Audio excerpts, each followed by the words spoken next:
په افغانستان کې د حزب اسلامي مشر ګلبدین حکمتیار چې پلویان هغه ته د امیر خطاب کوي یو ځل بیا ګواښ کړی چې تحمیلي حکومتونه بالاخره له ولسي مقاومت سره مخ کیږي. خو اوس زه وینم چې چارې په ناسم لوري روانې دي. هغه په غیر مستقیم ډول طالبانو ته اشاره کړې او ټینګار یې کړی که د افغانانو رایه او ارادې ته پام ونه شي نو پر افغانستان سختې ورځې راتلونکي دي.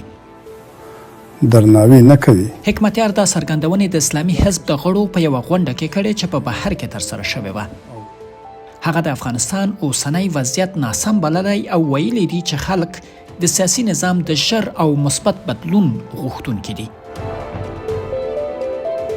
حکمتیار له هغو محدودو سیاسي څیرو څخه دی چې د طالبانو د واکمنۍ پر مهال وخت ناوخت د قدرت پر انحصار نیوکې کوي. دا په داسې حال کې ده چې په افغانستان کې د طالبانو د رژیم د بیا تعریفولو په برخه کې د سیمې د هیوادونو د احتمالي هڅو نښې هم لیدل کیږي. په اسلام آباد کې د افغانستان پخوانی سفیر محمد عمر داودزي هم د پاکستان وروستي اقدامات د همدې سناریو یوه برخه بللې ده.